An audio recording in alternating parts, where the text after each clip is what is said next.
ओम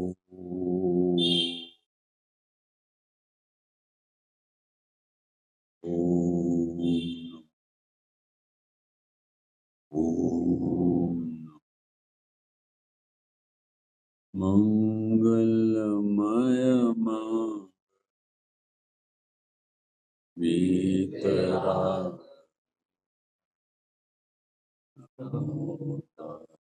जाते अरहंता करि मंगल करियो ग्रंथ करण जाते मिले समाज पावे निज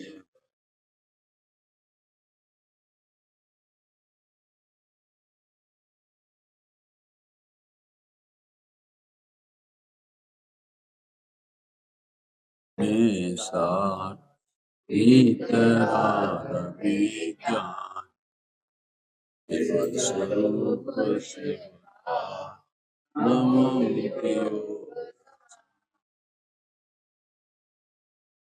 पंडित दौलत राम जी के द्वारा यह छड़ारा नाम का अध्यात्म ग्रंथ रचा गया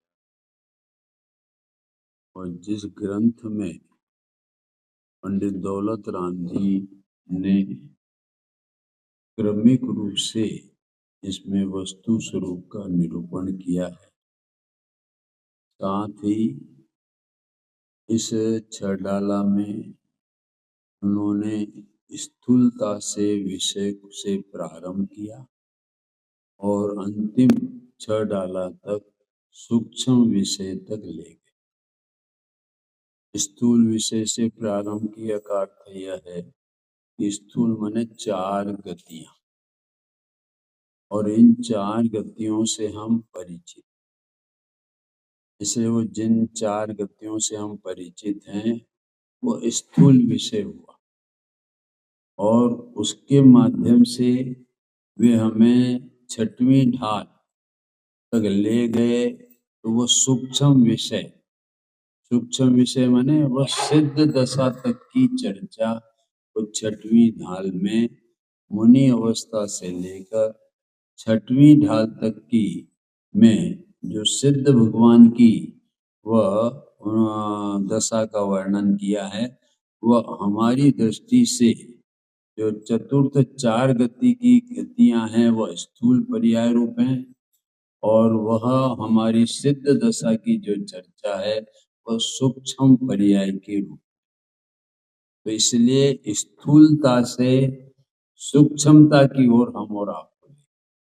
दूसरी बात कहें कि वे परिचितता से अपरिचित वस्तु की ओर ले गए। ये कैसे? परिचित माने हम और आप सब 4 गतियों से परिचित।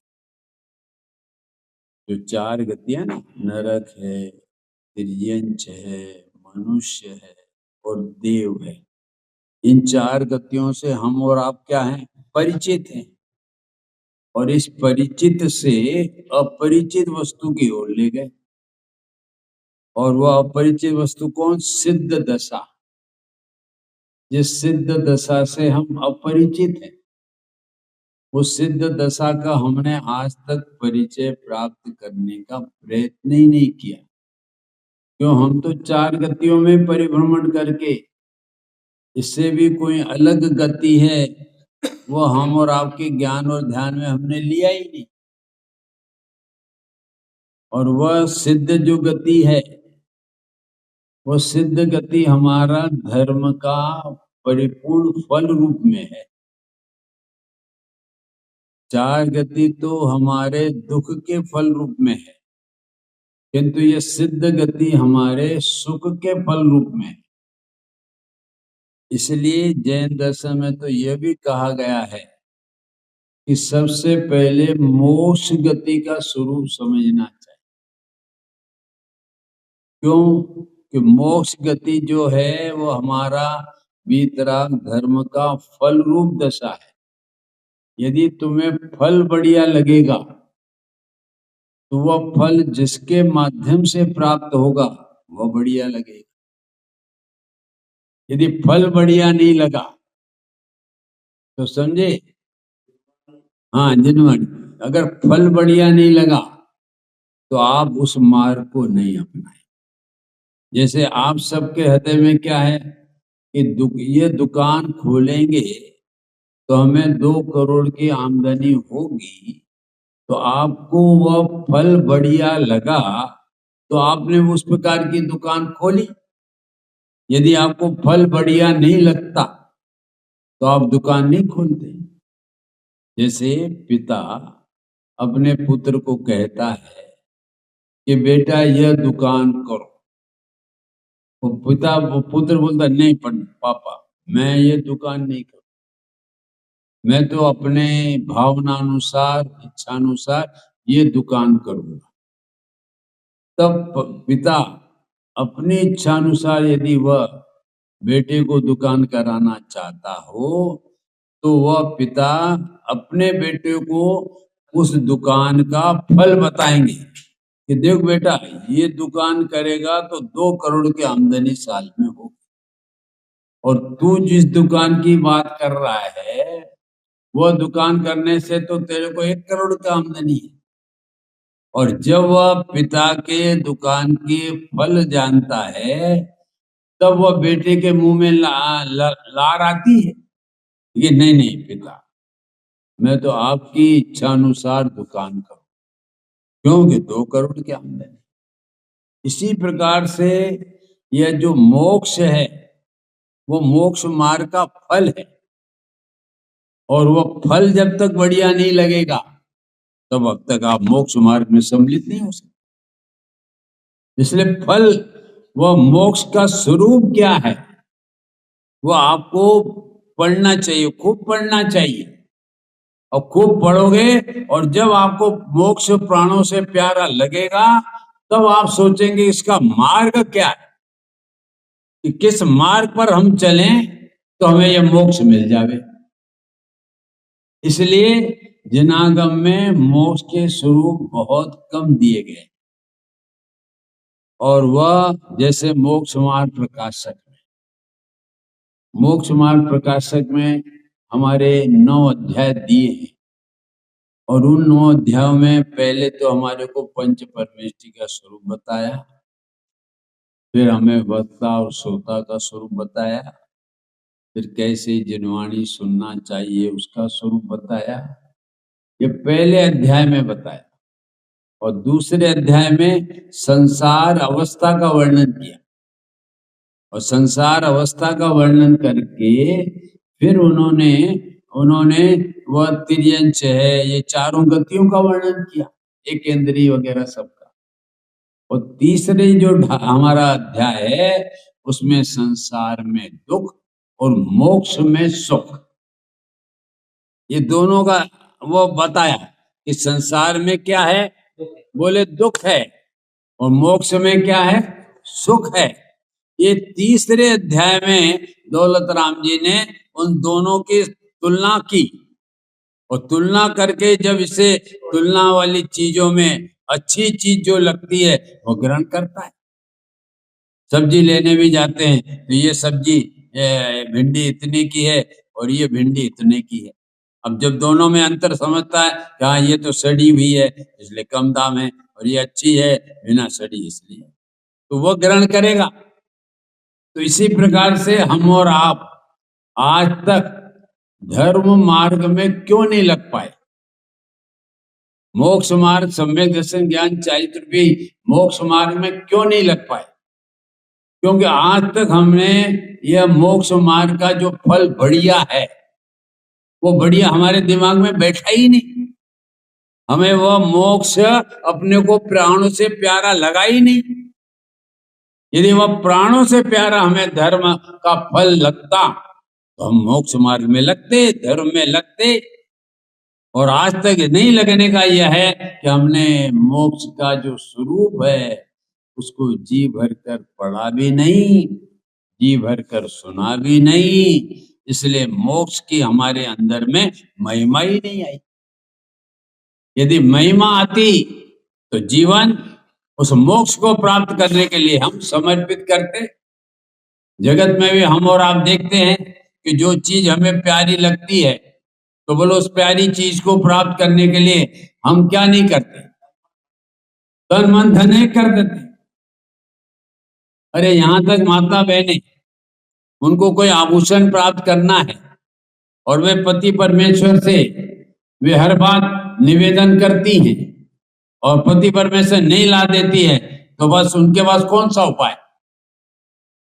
एक आंखों से अश्रु की धारा बहा देना, बस उसके अश्रु की धारा बहाते पति परमेश्वर ढीला, अच्छा माई बाप ला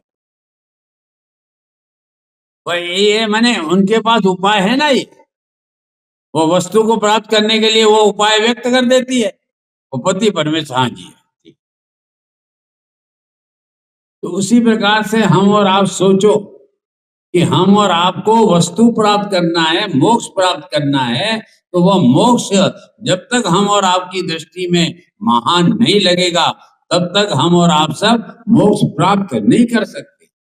इसलिए टोडरमल जी ने तीसरे अध्याय में दोनों की तुलना की। वे संसार में दुख है, चार गति संसार रूप है, इसमें दुख ही दुख है। चाहे वह देवता का हमें गति मिले, चाहे राजा महाराजा की गति मिले, उन दोनों गतियों में तिर्यंच और नरक में तो हम दुख मानते ही हैं, किंतु मनुष्य के राजा महाराजा और देवों में हम दुख नहीं मानते, हम तो सुख मानते हैं। क्यों? कि वह अनुकूलता का नाम हमने सुख रखा है और प्रतिकूलता का नाम हमने दुख रखा। अब वो प्रतिकूलता और अनुकूलता जो हमने दुख और सुख की परिभाषा समझ रखी है, पर उसके प्रति हम समर्पित होते हैं। क्योंकि जैन दर्शन कहता है ना अनुकूलता में दुख है, ना सुख है, ना प्रतिकूलता में दुख। दुख जीव का यदि है तो वह विपरीत मान्यता मिथ्या दर्शन ज्ञान चरित्र में दुख है और सम्यक दर्शन ज्ञान चरित्र में सुख। कोई भी पदार्थ उसकी अनुकूल और प्रतिकूल है ही नहीं, सब पदार्थ गे हैं, जानने मात्र हैं। रुपया भी वह भी जानने मात्र है, वह हम और आपके लिए इष्ट है ऐसा है ही नहीं, उसमें कोई धर्म ही नहीं है कि जो जगत के जीवों को इष्ट लगे। ये तो अपने को भूलकर वह रुपया जिसका व्यवहार अच्छा चलता है इसलिए उसमें सुख मान रखा है, और वह रुपया कहता है कि मेरे में सुख नाम का गुण ही नहीं है, इसलिए मैं तुम्हें सुख दे ही नहीं सकता। फिर भी हम उसके पीछे पड़े हैं जीवन भर। हाँ ले भाई साहब कहते हैं कि रुपये के बिना कुछ नहीं होता है, और हमारे ठेकेदार कहते हैं उसके बिना ही होता है, सब हो रहा है। बोले इन बच्चों के पास कितना रुपया है, इनका जीवन चल रहा है कि नहीं चल रहा? बोलो, छोटे बच्चे के पास इनको तुमको बिस्कुट नहीं मिलते होंगे और इनको बिस्कुट मिलते हैं, समझे? ये सब अपने पुण्य उदय के अनुसार चलता है। कोई पैसे के अनुसार चलता हो ये भ्रम में मत रहना। सब अपने पुण्य उदय के अनुसार चलता है और उस पुण्य उदय के अनुसार उनका जीवन चलता है, और वैसे ही अपने जीवन को वो चलाते। पैसे के बिना बोलो सुख है? बोलो देवताओं में कौन सा पैसा है? मुनियों के पास कौन सा पैसा है? सुखी है कि दुखी? मुनियों के पास तो कोई पैसा है। हाँ, माध्यम बनाया है और कल्पना भी कर दी कि पैसे में सुख है। कल्पना भी तो हम और आपने कर ली ना उसमें, इसलिए उसमें सुख है तो उसके पीछे लगे हैं सारा जीवन, सुबह से शाम तक और शाम से सुबह तक, और सारा जीवन जो हमारी जितनी आयु है सब पैसे को प्राप्त करने में। वो विश्वास ही नहीं जीव को आ रहा है। जिनवाणी कहती है कि वो पैसा पुण्य उदय से मिलता है, इस बात पर विश्वास ही नहीं आ रहा। बोलो कैसे हमारा ज्ञान का शोषम जो जिनवाणी पर विश्वास ही नहीं कर रहा है। और जब वह पैसा नहीं मिलता है तब अंतिम में बोलता है कि अपना पुण्य उदय नहीं था तो नहीं मिला। अंतिम में जब हार जाता है। हाँ, इनका तो पुरुषार्थ करना पड़ेगा। अब पहले तो ये सोच लो कि पुरुषार्थ किस चिड़िया का नाम, पुरुषार्थ किसे कहते हैं। ये पुस्तक इधर से रखना, इधर, ये पुरुषार्थ है। माइक में बोलना पुरुषार्थ है। पुरुषार्थ किसे कहते हैं पहले आपको समझना पड़ेगा, क्योंकि पुरुषार्थ जो है ना, आत्मा में एक अनंत गुण है, और उन अनंत गुण में एक वीर नाम का गुण है, जो 47 शक्तियों में से 6वीं शक्ति है। वीर माने पुरुषार्थ, और वह पुरुषार्थ आप किस में चलाना चाहते हैं अपने, इस शरीर में आपका पुरुषार्थ चलेगा, बोलो, परिवार में आपका पुरुषार्थ चलेगा, देश में आपका पुरुषार्थ चलेगा, समाज में चलेगा, क्या है आपका पुरुषार्थ? आप किसको मान रहे हैं? क्या आप किसी को कहें और उसके अनुसार वह होने लगे, आप उसको कहते हैं पुरुषार्थ। हम दुकान में कमाई करने गए और उसमें हमारी इच्छा अनुसार हमने पैसा प्राप्त कर लिया, तो हम कहते हैं कि हमारे पुरुषार्थ से पैसा प्राप्त हुआ। रोज क्यों नहीं होता भाई? हाँ, रोज क्यों नहीं होता? मैं ये कहता हूँ, ग्वालियर वाले अंबानी बनना चाहते कि नहीं? हाँ? आप नहीं बनना चाहते, एक हो 100 में एक, 99 तो हाँ, वह अंबानी भी बनना चाहता है और दूसरे का नाम अडानी, दोनों बनना चाहते हैं। तो आपके पुरुषार्थ के अधीन है, तो आप पुरुषार्थ से बन जाओ ना अंबानी, अडानी बन जाओ। पुरुषार्थ करना पड़ेगा तो आप पुरुषार्थ करो ना। आप पुरुषार्थ करते भी हो, दुकान पर 24 घंटे बैठते हो, तो भी जितना आना है उतना ही आएगा। आप अपनी अपेक्षा से ज्यादा प्राप्त करना चाहेंगे तो वो आपके पुण्य में, उदय में नहीं है तो नहीं है। इसलिए ये सब रुपया पैसा, ये सब जगत के जीवों को पुण्य उदय जितना किया हो उसके अनुसार उतना ही प्राप्त होगा। किसी को कम भी नहीं और किसी को ज्यादा नहीं, जितना पुण्य होगा। हाँ देखो, और ठेकेदार का काम चल रहा है। हाँ? अपन कुछ कर ही नहीं सकते ना। नहीं, इनका कहना है, मैं तो यही तो पूछता हूँ कि आप पुरुषार्थ क्या करते हो, किसको मानते हो? दुकान पर बैठने को? यूपीएससी 1 लाख विद्यार्थी बैठेंगे, बराबर, 1100 सब्जेक्ट बराबर, विद्यार्थी बैठेंगे, बराबर, उनका चयन होगा नहीं होगा, ये बात की बात है, बराबर, पुरुषार्थ नहीं करें हो जाए, ये सब बराबर। हाँ, ये नहीं, हाँ बोलो, बीमार है, बीमार है, दवाई से रोग गए होंगे, दवाई से नहीं वो निमित्त बनेगी, बराबर बराबर बराबर। तो उसमें ये अगर हम नहीं लेते हैं हाँ तो भी ठीक नहीं होंगे, हाँ, और दवाई से ठीक होंगे ये भी गारंटी नहीं। ले दोनों बातें आपके पास, तो निमित्त नैमित्तिक संबंध तो नहीं बनेगा। हाँ बराबर। देखो, निमित्त नैमित्तिक संबंध अलग है और एक कर्ता कर्म संबंध, ये दोनों चीजें अलग अलग है।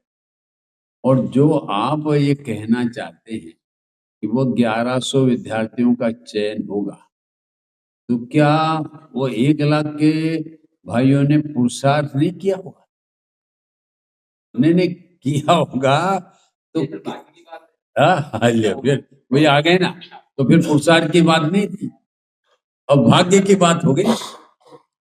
अगर पुरुषार्थ से होता है तो 99,000 लोगों ने भी तो पुरुषार्थ किया। हाँ, परीक्षा में नहीं बैठते। हाँ बराबर। देखो, हम और आप सब रागी जीव हैं, कैसे जीव हैं और वीतरागिता को प्राप्त नहीं हुए। मुनिराज है जिन्होंने वीतरागता को प्राप्त कर, इसलिए शरीर में रोग आने पर भी उस शरीर से अपने आत्मा का भिन्न अनुभव करते हैं, इसलिए उन्हें वह रोग आने पर भी उसकी दवा नहीं करते। जैसे सनत चक्रवर्ती हमारे मुनिराज थे, उनको 700 वर्षों से कोढ़ रोग और कोढ़ रोग था, तो वो उसकी तरफ ध्यान ही नहीं देते थे। क्यों? मुनिराज है और अन्य की चीज पर ध्यान क्यों दे? अपने आत्मा में और लीनता से फुर्सत मिले तो अन्य की जगह ध्यान देवे। अब जब अन्य की जगह ध्यान ही नहीं देंगे तो वो बात ही नहीं है, वो तो अपने स्वरूप में लीन है। तो उसकी चर्चा स्वर्गों में हुई। एक सनत चक्रवर्ती मुनिराज है, वन में है, और उन्हें इस प्रकार का रोग है और वह रोग दूर नहीं कर रहे हैं, तो देवों को करुणा आई कि चलो अपन उस मुनिराज का रोग दूर करें। वो ब्राह्मण का, वैद्य का भेष बनाकर वे मुनिराज के पास आए। मुनिराज का उपदेश सुना और सुनकर, महाराज आपके इस देह में जो रोग है उस रोग की हमारे पास दवा है, आप कहें तो हम आप उस रोग का इलाज करें। तब सनत चक्रवर्ती ने क्या कहा? उन्होंने कहा, ये रोग मेरा है, आप कैसे कहते हो? ये रोग आत्मा में हुआ है कि शरीर में हुआ? तो ये जो गलत कोड हुई है वो शरीर में हुई। मेरे आत्मा में क्या रोग है वो तुम्हें मालूम है क्या वेदराज? मेरे आत्मा में जो रोग है वो तो मैं बात की बात बाद में करता हूं। ये शरीर का रोग है, अब वह रोग शरीर में हुआ है और ये शरीर को जनागम में पड़ोसी का है। अब ये पड़ोसी में रोग हुआ है तो मुझे क्या दुख है? मुझे दुख है क्या? पड़ोसी में कुछ भी होवे तो बोलो अपने को दुख होता है क्या? नहीं होता। कि जब पड़ोसी में है उस वो सनत रोग है और वो रोग का काम पड़ोसी में हो रहा है तो मुझे उसकी चिंता क्यों? मुझे कोई रोग ही नहीं है। ये गलत कोड़ का जो रोग है वो शरीर का रोग है, आत्मा का रोग है मुझे, वह है आत्म भ्रांति का रोग। बोलो वैद्य जी तुम्हारे पास इसकी वो दवा है? बोले महाराज ये आत्म भ्रांति को रोग दूर करने की दवा मेरे पास नहीं है, ये तो आपके ही पास है। तो वह अपना असली रूप व्यक्त करके, महाराज हमारी ये चर्चा देवों में हुई थी इसलिए हम और आपके पास आए थे, किंतु आप उस हमारे उसमें खरे उतरे कि वास्तव में आपको ये जो कोढ़ रोग आपने अपना माना ही नहीं। ये कोढ़ आपने वह शरीर का माना, इसलिए आपको उससे कोई प्रकार की तकलीफ नहीं, इसलिए आप उसका वह इलाज नहीं करते। तो उस मुनिराज ने एक ये लगाया, रोग मिट गया। किंतु हमें अपना रोग वो माने ही नहीं, हम मानते ही नहीं है, तो उसको हमारे को उपयोग उसमें हम क्यों लगाए? हम उपयोग लगाएंगे तो स्वरूप से च्युत होंगे उसको दूर करने में। हमें इतना समय कहाँ है कि हम अपने स्वभाव से च्युत होवे और ये देह के रोग में अपना जीवन व्यतीत करें, क्योंकि वो हमारा रोग ही नहीं है। यदि तुम ये कहते हो कि मेरे पास दवा है, किंतु हमें समय नहीं है उसका, हमें तो अपने स्वरूप में स्थिरता करने का, वह हमारे एकाग्रता करने का, हमें वह विशेष पुरुषार्थ करना है और वह हम अपने स्वरूप की स्थिरता के लिए कर रहे हैं। अब शरीर का रोग है, वो रोग अपने रोग में चले, रहना हो तो रहे और नहीं रहना और रहना चाहे तो रहे, हमें कोई दुख नहीं है। ऐसा मुनिराज को इस प्रकार का विकल्प तक नहीं आता शरीर में रोग होने का। किंतु हम रागी हैं, हम और आप में राग है, शरीर के प्रति राग है, शरीर के संबंधी स्त्री कुटुंब के प्रति राग है। तो हमारे राग के कारण हम ये शरीर के रोग के लिए डॉक्टर के पास जाते हैं। किंतु ये नक्की उन्होंने कर दिया कि हम जावें, रोग को दवा लेवें, किंतु रोग दूर होना हो तो होगा, नहीं हो तो नहीं होगा। तो तुम्हारा पुरुषार्थ क्या काम का?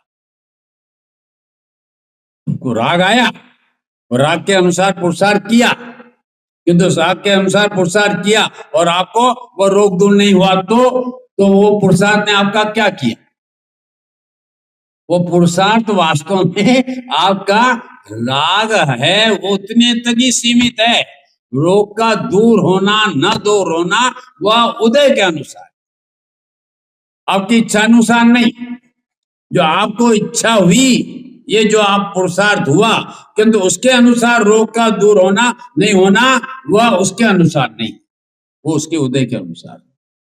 राग आएगा, उस प्रकार का पुरुषार्थ आपका होगा। आप वैद्य के बीच जाएंगे, डॉक्टर के पास जाएंगे, अनेक के पास जाएंगे, सब करेंगे, किंतु वह वास्तविक पुरुषार्थ नहीं। वो तो आपको राग का देह के प्रति राग है, इसलिए उस राग के कारण आपको ऐसा पुरुषार्थ होता है। किंतु यह पुरुषार्थ के साथ में यह भी ज्ञान आपको बरतना चाहिए कि मैं बस डॉक्टर की दवा लूंगा इसलिए मेरा यह रोग दूर हो जाएगा, ऐसा बिल्कुल नहीं है। यदि दूर होना हो तो उनको निमित्त कहा जाएगा, यदि दूर नहीं होना हो तो मेरा पैसा जाने में निमित्त। क्या जाने में निमित्त होगा? हाँ, मैंने पुरुषार्थ तो किया किंतु रोग दूर नहीं हुआ, तो मुझे जो 1-2 हजार लगने थे तो मेरे, तो वह उसको जाने में निमित्त पड़ा। रोग को दूर करने में वो पैसा निमित्त और वो पुरुषार्थ हमारा काम नहीं है।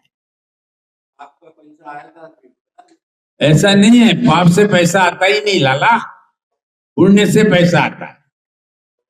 हाँ। आप व्यापार करते हैं उससे पैसा नहीं आता, आप 5 इंद्रिय के विषय कसा करते हैं उससे पैसा नहीं आता, आपको पूर्व का पुण्य उदय होगा उससे पैसा आएगा। ये तो कोई भी नहीं मानता कि पाप से पैसा आता है। पैसा आता है वो पुण्य उदय से आता है, पाप से आता नहीं। वो पाप तुम जो करते हो ना, कभी कभी तो वो पुण्य हो जो हमारा है वो तीव्र पाप होता है, तो वो पुण्य भी संक्रमण होकर पाप रूप हो जाता है, वो आना भी बंद हो जाता है यदि तीव्र पाप होगा तो। इसलिए जीवन में आप क्या समझते हैं कि ये शरीर को हमने हिला दिया, शरीर को ये कर दिया, ये पालन हो, ये पुरुषार्थ है ही नहीं, ये तो खाली राग है आपका, इसको आप पुरुषार्थ मानते हैं। पुरुषार्थ का स्वरूप उसमें बताया भाई साहब कि स्वरूप की रचना करे उसका नाम है पुरुषार्थ। जो वीर शक्ति का स्वरूप बताया ना 47 शक्तियों में, तो उसमें यह बताया है कि वीर नाम की शक्ति का स्वरूप क्या, तो जो स्वरूप की रचना करे वो पुरुषार्थ, और अन्य की रचना कर ही नहीं सकता, तो उसमें पुरुषार्थ क्या कहें? उसके प्रति हम और आपको जो राग हुआ, वो राग में हमारा दोष स्वरूप है, निर्दोष परिणाम नहीं है, क्योंकि हमें राग वो शरीर के प्रति ममता है, शरीर के प्रति ममता है तो इससे संबंधित स्त्री कुटुंब के प्रति भी ममता होगी, और इसका लालन पालन पोषण करने में रुपया पैसा होगा तो उसके प्रति ममता, उसकी धारा लंबी। किंतु आप उनके में से किसी का भी कुछ सुधार भी नहीं कर सकते और किसी का बिगाड़ भी नहीं कर सकते। हाँ, परिणाम में सुधार बिगाड़ का परिणाम कर सकते हैं, किंतु वह किसी का, अरे यार नजदीक में नजदीक आप शरीर का कुछ नहीं कर सकते, बोलो साहब, कर सकते हैं? बोलो, अरे नजदीक में नजदीक शरीर का कुछ कर सकते हो? ये रोगी है, ये मेरे को है अपना हार्ट के 3-3 ऑपरेशन हो गए, ठीक है, तो मैं कर सकता हूँ? डॉक्टर तो खूब करना चाहते हैं कि पंडित जी का या हार्ट ठीक हो जावे तो जगत के लोगों को और समय मिलेगा। हाँ, परिणामों की है ना, परिणामों की है ना, सब परिणामों के अनुसार बंद भी होता है और परिणामों के अनुसार मोक्ष मार्ग भी। परिणाम ही हमारे एक पुस्तक है भाई साहब, इन भावों का फल क्या होगा। यदि भव आरंभ भव परिकर का भाव है तो नरक। आत्मा के साथ मायाचारी का भाव है कि नहीं नहीं अभी धर्म नहीं हो सकता, अभी ये नहीं हो सकता, अभी आत्मा को नहीं समझा जाता, तो वो आत्मा के साथ में अड़ाई की मायाचारी तो तिरियन जाएगा, और कुछ स्वभाव करेगा तो मनुष्य हो जाएगा। जैसे देश में विश्व में 600 केस हैं, 600 के जो मनुष्य से मनुष्य में आए। विश्व में जो मनुष्य पर्याय में थे आपकी, उस मनुष्य पर्याय से फिर मनुष्य में आए, ऐसे 600 केस हैं विश्व में, जिसको अपन कहते हैं पुनर्जन्म। और इस पुनर्जन्म को हमारे ईसाई नहीं मानते, मुसलमान नहीं मानते, ये पुनर्जन्म नहीं मानते, ये बिल्कुल नहीं मानेंगे, समझे। ये नहीं बस वो जमीन में गया, ब्रह्म उसवा आया था, 5 आया था, गया था, खत्म। और जैन दर्शन कहता है कि नहीं, जीव का कभी भी मरण होता नहीं, ये पर्याय बदलती है। सोने के आभूषण में अपना कंगन है और कंगन से कड़ा बना, तो क्या हुआ, सोना का अभाव हो गया क्या। कंगन का आपने पोची बना ली तो क्या सोने का अभाव हो गया, सोने का अभाव नहीं है, कंगन का अभाव हुआ पर्याय का, किंतु सोना तो जो का त्यों। ऐसे हमारे जीवन में ये पर्याय बदलती है, मनुष्य बदलकर तिर्यंच भी हो सकता है, मनुष्य बनकर देव भी हो सकता है, मनुष्य मरकर वह नरक में भी जा सकता है, जा सकता है, पर्याय बदल गए, किंतु आत्मा का कभी भी मरण नहीं होता। हम तो अजर अमर तत्व हैं, ये अजर अमर तत्व के भरोसे ही हमें किसी प्रकार का भय नहीं होता। जो सम्यक दर्शी जीव हैं, ज्ञानी धर्मात्मा हैं, वो 7 भयों से क्यों निर्भय होते, क्यों भय है ही नहीं, क्यों मेरा आत्मा तो अजर अमर तत्व है, कोई माइका लाल न इसे तलवार से काट सकता है, न बंदूक से उड़ा सकता है, न बम से इसे नाश कर सकता है, वो तो उसका कुछ नहीं होगा, पर्याय बदल जाएगी, तो मेरा आत्मा तो अजर अमर। इस अजर अमर तत्व पर वो सम्यक दर्शन और धर्म प्रकट करते। हमको जन्म मरण तक हमने जीवन को मान रखा है कि जन्म लिया, वहां से हम प्रारंभ हुए और मर गए, बस खत्म। हमारी जिंदगी हमने जन्म और मरण से वह बना रखी है, इसलिए आचार्यों ने हमें एक थर्मामीटर दे दिया। क्या थर्मामीटर दिया कि तुम अनादि से हो और अनंत काल तक हो। अनादि कहकर जन्म के पहले की याद दिलाई, अनंत कहकर मरण के बाद की याद दिलाई। अनादि कहेगा तुम अनादि से, तो फिर जन्म नहीं, अनंत काल तक रहोगे तो तुम्हारा मरण नहीं। ये थर्मामीटर यदि आप अपने पास रखोगे तो आपको ये जन्म मरण के दुखों का आपको भय नहीं लगेगा, और अपने ये लोक का भय, आलोक का भय, वेदना का भय, हमारे मारकाट का भय, कोई भय नहीं लगेगा, क्योंकि आत्मा में ये हो ही नहीं है, ये सब पर्याय में होते हैं, और पर्याय मैं नहीं हूं, मैं तो पर्याय से पार तत्व। ऐसा स्वभाव के बल से ये सब विलय होंगे। इसलिए आप ये मत सोचो कि मैंने ये चीज उठाकर इधर रख दी, ये पुरुषार्थ। ये तो इसमें एक क्षेत्र है ना क्रियावती शक्ति का, ये इधर से इधर हुआ, खाली मैंने वह इधर से उधर करने का राग किया।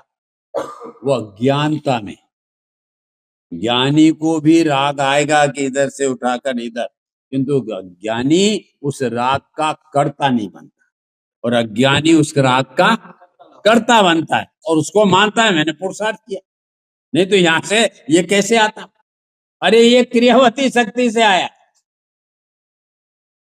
उसमें क्रियावती परमाणु है ना, परमाणु और जीव में क्रियावती शक्ति नाम की एक शक्ति है जो क्षेत्र से क्षेत्रांतर करने में निमित्त होती है। क्षेत्र का क्षेत्रांतर इस वस्तु का ही है, क्षेत्र का क्षेत्रांतर, पर उसमें निमित्त कौन? हाँ, धर्म वह स्थिर करने में, चलने में, किंतु ये हुई ना एक क्रियावती शक्ति है जो यहां से यहां, हम कोई उसको करने वाले नहीं। ये सब कुछ, हाँ हाँ, दुकान बैठे बराबर, बिल्कुल बात की बात। देखो तुम रागी हो, और रागी को तो राग आए बिना, अब वीतरागी हो मुनिराज जैसे तो आपको नहीं आएगा। नहीं, आपको रागी आएगा तो आप जाएंगे दुकान पर, दुकान पर जाएगा और दुकान चलना नहीं चलना,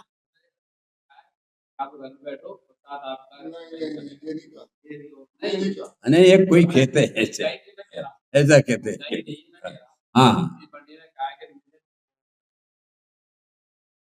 पुरसाद, हाँ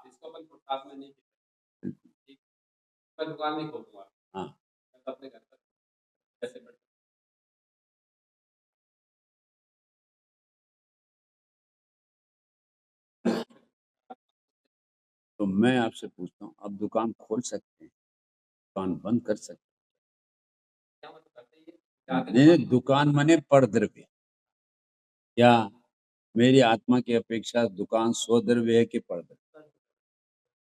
तो फिर परद्रव्य आपकी क्रिया का कर्ता बनते हैं। हमारा जैन दर्शन का जो सिद्धांत है, एक द्रव्य दूसरे द्रव्य का कुछ नहीं करता है, तो वो सिद्धांत खंडित किया। वो सिद्धांत है कि नहीं? तो वह जब है तो फिर आप क्यों अभिमान कर रहे हो कि मैंने दुकान खोली, मैंने पुरुषार्थ किया दुकान खोलने का, और नहीं कहा मैं नहीं खोलूंगा तो फिर मेरी दुकान नहीं चलेगी। अरे भाई तू रागी है, रागी है तो शादी करने का भाव क्यों आता है? मुनिराज को नहीं आता है? रागी है तो शादी करने का भाव आता है, बाल बच्चे पैदा करने का भाव, वो भी वो शादी करने का राग किया इसलिए शादी हो जाएगी ऐसी बात नहीं है, समझे? रागी को राग आया शादी करने का, किंतु तो उसकी शादी हो जाएगी ये भी निश्चित नहीं, वो तो उसके उदय के अनुसार होगी। कोशिश कर रहे हैं हो जाता है, यही तो कह रहे हैं। नहीं आप, मैं इनसे कहूं खूब पुरुषार्थ करो ना, शादी करो शादी करो, और उसमें पुरुषार्थ चलता ही नहीं है, वो उदयाधीन चीजें, बाल बच्चे मैं पैदा कर सकता, करो, करते हो, ये सब उदयाधीन चीजें हैं। तुम उनको मानते हो कि मैंने पुरुषार्थ किया तो हुआ, किंतु तूने पुरुषार्थ किसमें किया? वो वस्तुएं स्वयं परिणमन होने की योग्यता वाली थी तो वो हुए, और उस काल में तुझे ऐसा राग आया तो उस राग को निमित्त कहा है? अरे सूर्य उदय हुआ, और सूर्य उदय से अपन कहते हैं कि क्या है, वह कमल खिलता है, बोल तो क्यों भाई साहब ऐसा कहा जाए? तो सूर्य की किरणें ये पत्थर पर भी गिरती, ये खिल जावे। यदि आप ये कहते हो कि सूर्य की किरण से वह हमारा क्या होता है, कमल खिलता है, तो इस पर भी गिरती है, तो ये खिलता है ना। अरे जिसकी योग्यता हो वो खिलता है, तो उसको सूर्य के किरण को निमित्त कहा जाता है, और यदि नहीं खिले तो नहीं आएगा। तो इसलिए जगत में पहले आप सब पुरुषार्थ का स्वरूप समझो कि पुरुषार्थ किसे कहते हैं, और इस जीव का पुरुषार्थ किसमें चलता है, पर पदार्थों में चलता है कि अपने में ही चलता है? जब अपने में चलता है तो अपनी बात सोचेगा। ये दुकान खोलने में पुरुषार्थ, उसका नाम पुरुषार्थ है क्या? उसमें पुरुषार्थ चलता है, 30 दिन दुकान खोल लेते। हाँ बिल्कुल, ऐसा होता, तैयार होके जाते, रास्ते में कुछ ऐसा अनहोनी हो जाती है, दुकान नहीं खुलती, नहीं अब बच्चा खोलेगा। और खोल ही नहीं सकता, अन्य होनी हो कि ना हो।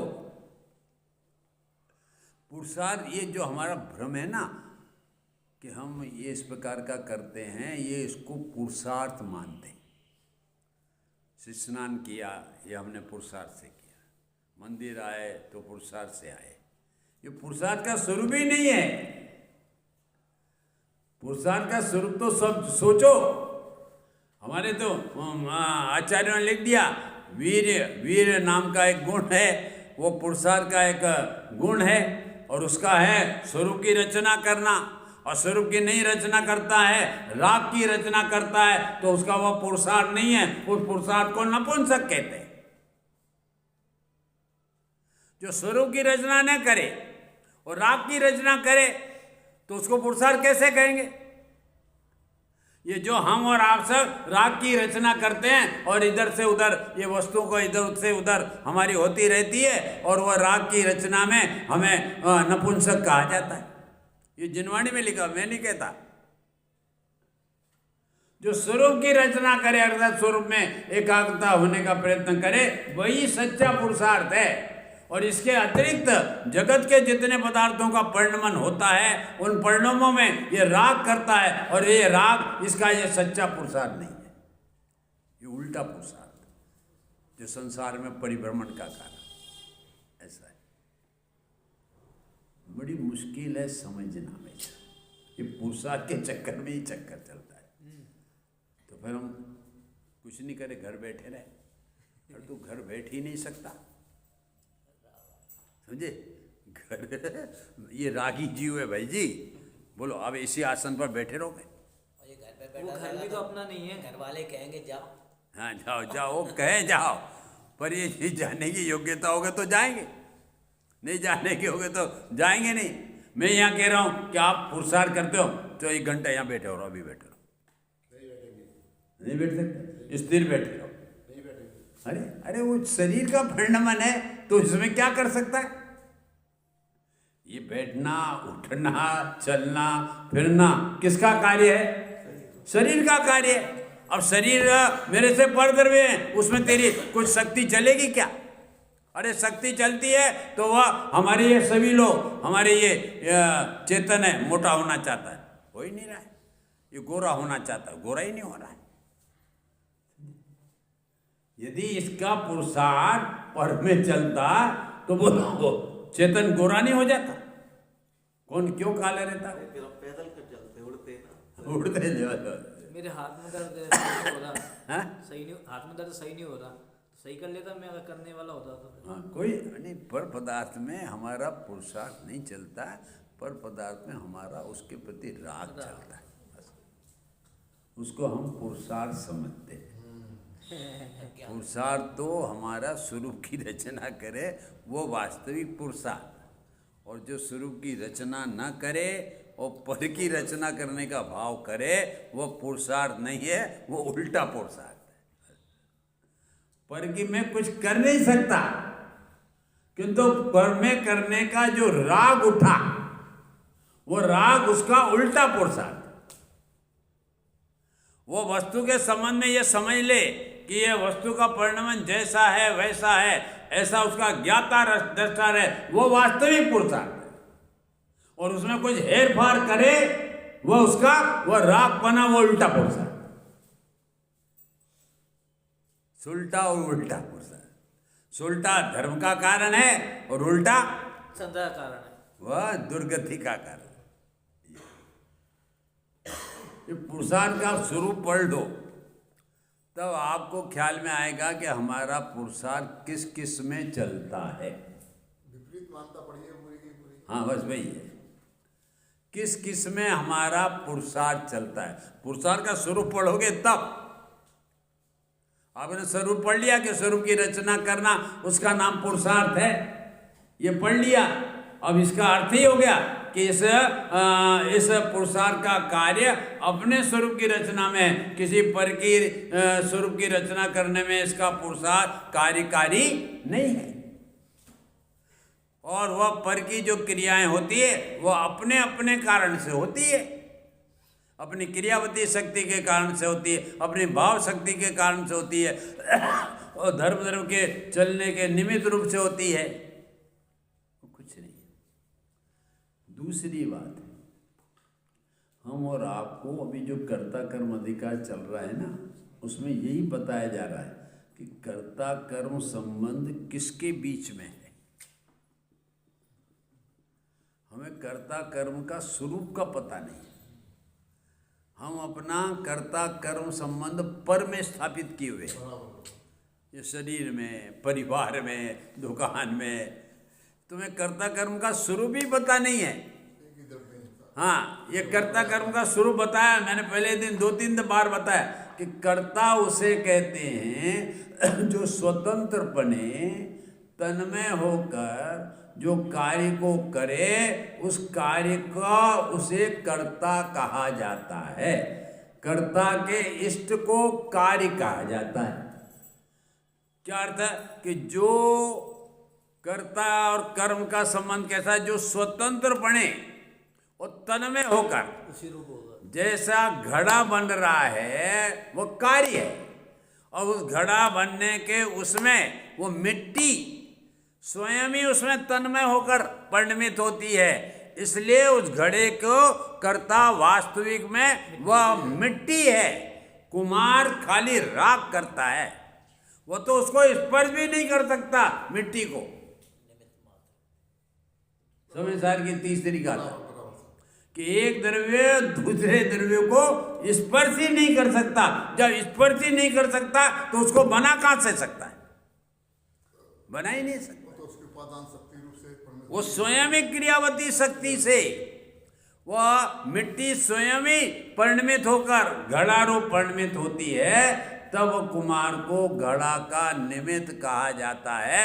ऐसा निमित्त नैमित्तिक संबंध दो द्रव्यों की पर्याय में होता है, और कर्ता कर्म संबंध हमारे एक ही द्रव्य के द्रव्य और पर्याय में होता है।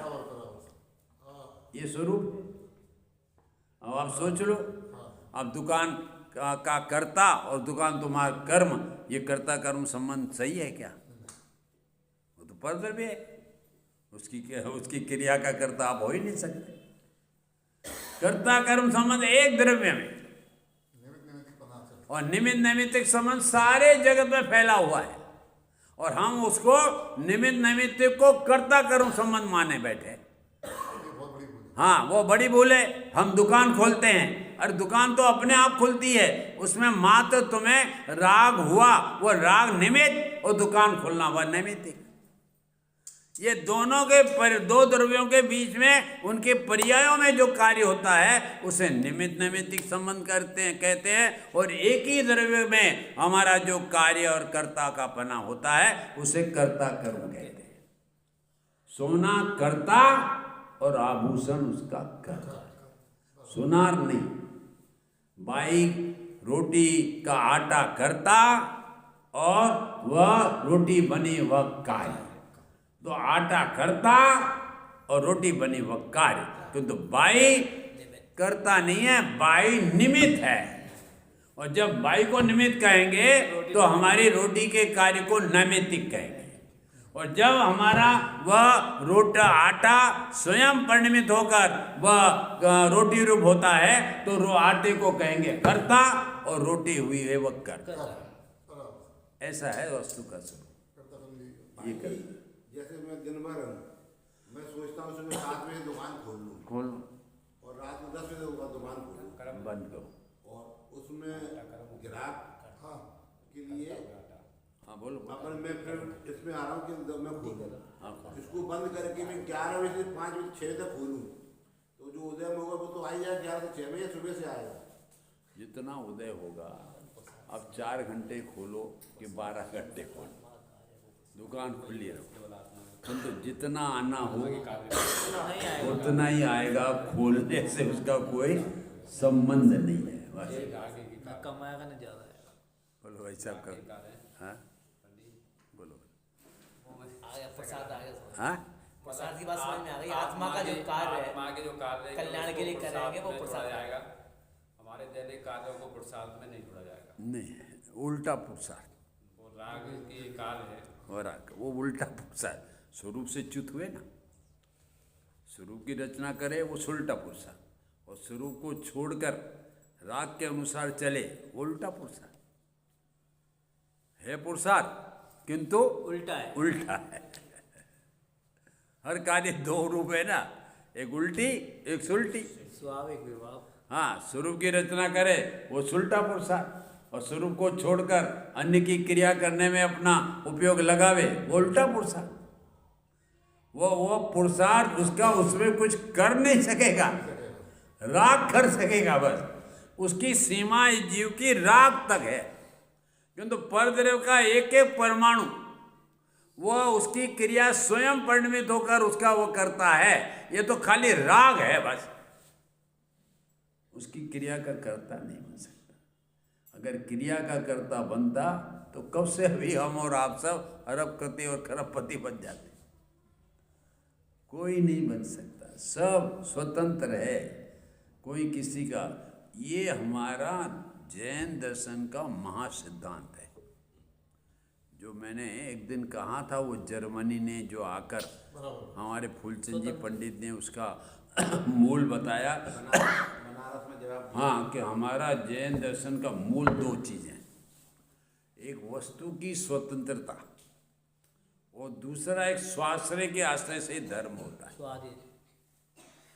ये मूल चीज़ें हैं हमारी जैन दर्शन। ये कोई भी दर्शन नहीं कहता ये अनंत परमाणु का स्कंद रूपी पर्याय है। ये एक परमाणु नहीं, अनंत परमाणु का, और एक एक परमाणु स्वतंत्र स्वाधीन रूप होकर अपने द्रव्य गुण पर्याय में परिणमित हो रहा है। दूसरे परमाणु में कुछ नहीं कर सकता। बोलो, आप भी दूध पीते हो भाई साहब, और हमारे भाई साहब भी दूध पीते हैं, और मैं भी दूध पीता हूँ, तो मेरे में गोरा क्यों हो गया? दूध तो आप वही भी पीते हो। ये परमाणु की स्वतंत्रता है, जो इस रूप परिणमित होगी, आप में अन्य रूप परिणमित होगी, तो उनकी अपनी अपनी योग्यता है। अपनी योग्यता। इसलिए कौन कौन किसका कुछ करे। हम खाली मात्र, आप सोचो, आप राग कर सकते हो, द्वेष कर सकते हो, और ये कर सकते हो, मोह कर सकते हो, किंतु पर चीज में कुछ नहीं कर सकते जी। ये जब तक सिद्धांत नहीं आएगा आपके ज्ञान में, तो ये जगत के पर पदार्थों से आपकी दृष्टि हटकर स्वभाव सन्मुख नहीं होगी। ये जितने भी ज्ञानी धर्मात्मा हैं वे सब जगत के अकर्ता बने, सब जगत के परिणामों का स्वतंत्र परिणमन है। मैं किसी का कुछ नहीं कर सकता, ऐसी जैसा ही उन्होंने अभिप्राय किया तो जगत के समस्त पदार्थों से उनकी दृष्टि हट गई और अंतर्मुख होकर मोक्ष मार्ग रूपी प्रकट हो गए। और जब तक कर्ता कर्म की प्रवृत्ति रही तब तक वे अंतर्मुख नहीं हो पाएंगे। ये समझना पड़ेगा, एक एक परमाणु स्वतंत्र है। तुम ना दुकान खोल सकते हो, ना दुकान चला सकते हो, ना दुकान बंद कर सकते हो, ना कुछ नहीं कर सकते। तो पंडित जी फिर तो हमें निठल्ला तुमने बना दिया, हम तो नपुंसक हो गए, कुछ नहीं कर सकते। हाँ, पर के लिए तू नपुंसक बन जा और अपने लिए पुरुषार्थी बन जा। किसके लिए नपुंसक बन जा? पर के लिए। पर के लिए नपुंसक बन जा, नहीं तो तू पर में लगा रहेगा तो सो सन्मुख होगा ही नहीं। पर के लिए हम नपुंसक। स्वामी जी एक बार पालीताना गए। पालीताना में एक राम विजय जी सूरी थे, जो सितंबर के सबसे बड़े महाराज थे, और वे बारंबार कहते थे, क्योंकि स्वामी जी सोनगढ़ रहते थे, दोनों के बीच में 19 किलोमीटर का अंतर है, तो वो बारंबार कहते थे, अरे काजी चर्चा करना तो आ जा, ऐसे बारंबार कहते। और वो बड़े सूरी थे तो स्वामी जी कभी कभी 8-15 दिन में, जो उनकी मंगल वर्धनी थी, तो उसको चालू रखने के लिए कभी कभी पालीताना जाते थे, कभी जीतरी जाते थे, कभी इधर जाते थे।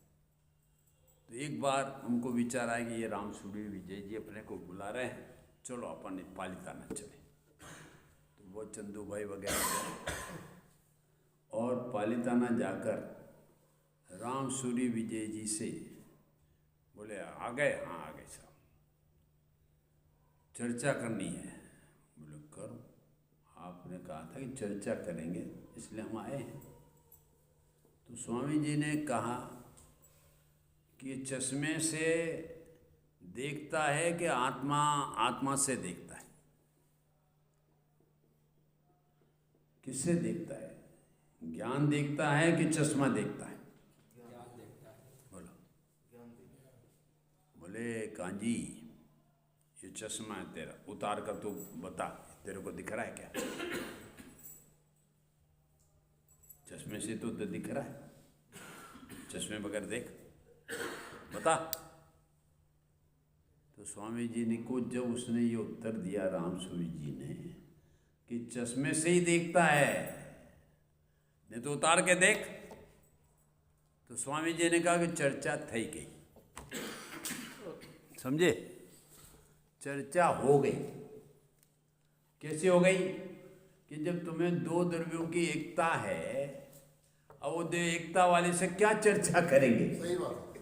वो तो हर समय में दो द्रव्य की एकता बताएगा कि ज्ञानावरणी कर्म से ज्ञान रुकता है, दर्शन मोहनी कर्म से श्रद्धा रुकती है। अब कर्म अलग और हमारी श्रद्धा अलग, दोनों में दोनों दो द्रव्य भिन्न भिन्न। वो कर्म क्या करेगा? अरे कर्म बेचारे भूल मेरी अधिकाई, घनघात लोह की संगति पाई। सही बात। वो कर्म स्वयं कहता है भाई साहब मैं तो आपको जानता हूं ना अपने को जानता हूं, मैं तुम्हें कैसे नुकसान करूंगा जी। वो कर ही नहीं सकता। तो वो स्वामी जी ने कहा चश्मे से देखता है, ये चश्मा रामसूरी जी इसको लगा दिया, ये देख रहा है, ये लगा दिया इसको।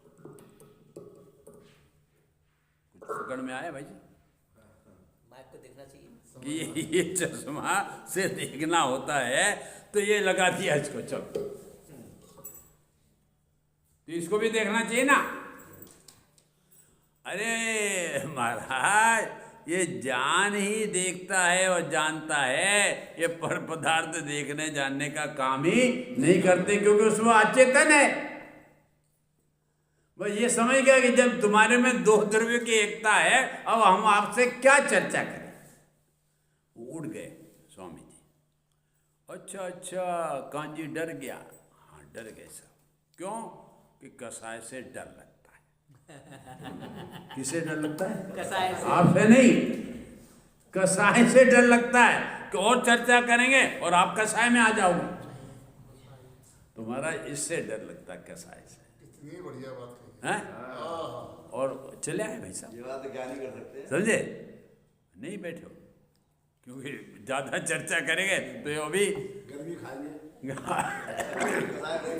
क्योंकि 3500 मंदिर है, हाँ। एक अपना है और वहाँ की सब मंदिर उन्हीं के हैं, हाँ। और मोहम्मद उन्हीं का पालितना में पूरा। और फिर रामसूरी श्वेतंबर के महाराजा, और एक सिटी में एक मंदिर। हाँ। तो ये भाई साहब ये दो द्रव्यों की एकता वालों को वह दो द्रव्य की एकता के कारण सब अपने द्वारा हुआ जानने में आता है। उनको वह वस्तु की स्वतंत्रता जानने में नहीं आती। इसलिए जैन दर्शन का ये सिद्धांत समझ लो आप सब कि एक द्रव्य दूसरे द्रव्य का कुछ भी नहीं करता, और जिसको भी धर्म होगा वो पर के आश्रय से नहीं होगा, स्व के आश्रय से। सुख और शांति होगी स्व के आश्रय से। ऐसा कोई भी दर्शन वाला नहीं कहेगा। अन्य दर्शन वाले के देव शास्त्र गुरु कहेंगे हमारी सेवा करो, फल हम आपको देंगे। और हमारे देवता कहते हैं कि जब तक तो हमारी सेवा करेगा पुण्य का पतासा मिलेगा, धर्म नहीं मिलेगा। भगवान दास बनेगा। हाँ, ये स्वाधीनता की बात करने वाला हमारे देव शास्त्र कि हमारे आश्रय से पुण्य बनेगा। धर्म अलग चीज है, शुद्ध भाव रूप है। वो धर्म तेरे शुद्ध स्वभाव के आश्रय से होगा, हमारे आश्रय से नहीं होगा।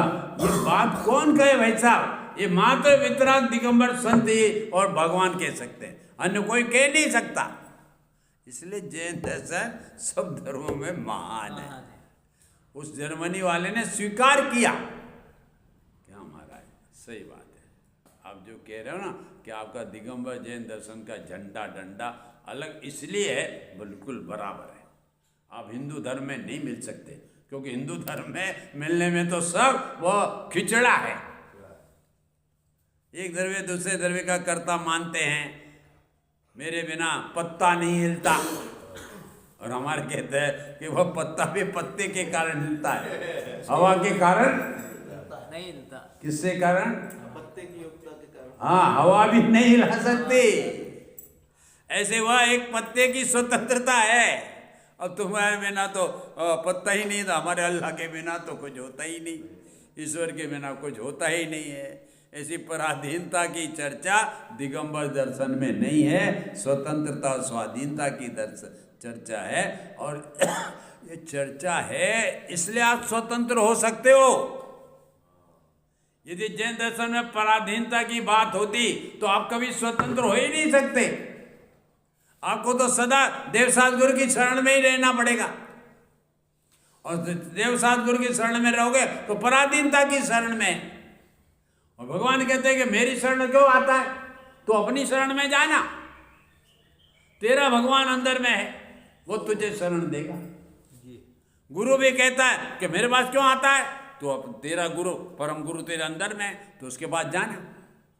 ये हमारे देवसात गुरु अपने आप आने को नहीं कहते, हमारे ये तो इसलिए आने को कहते हैं कि तुम घर में रहोगे तो अशुभ भाव होते रहेंगे, और यहाँ पर आओगे तो वस्तु स्वरूप समझोगे, और आप अपने में समा जाओगे तो हमारे जैसे बन जाओगे। इसलिए हम भगवान के पास रोज आते हैं, रोज भूल जाते हैं इसलिए रोज आते हैं। क्या भाई साहब, रोज भूल जाते हो, अपने स्वरूप को रोज भूल जाते हैं। आप जब मंदिर कुछ नहीं करता है तो क्यों रोज आते हो? अरे हम रोज भूल जाते हैं, इसलिए भगवान हमें रोज याद दिलाता है, इसलिए हम आते हैं। भगवान कुछ करने वाला नहीं है, हम अपने स्वरूप को भूल जाते हैं, और इसलिए हम रोज रोज आते हैं कि भगवान आपके समक्ष आएंगे तो वह स्वरूप को फिर स्मरण में आएगा, तो फिर हम उस गति में जाएंगे तो हमारा कल्याण हो जाएगा। इसलिए रोज निमित्त कुछ नहीं करता। ये भगवान कहते हैं कि मैं कुछ नहीं करूंगा, यही सीखने के लिए रोज मंदिर में आते।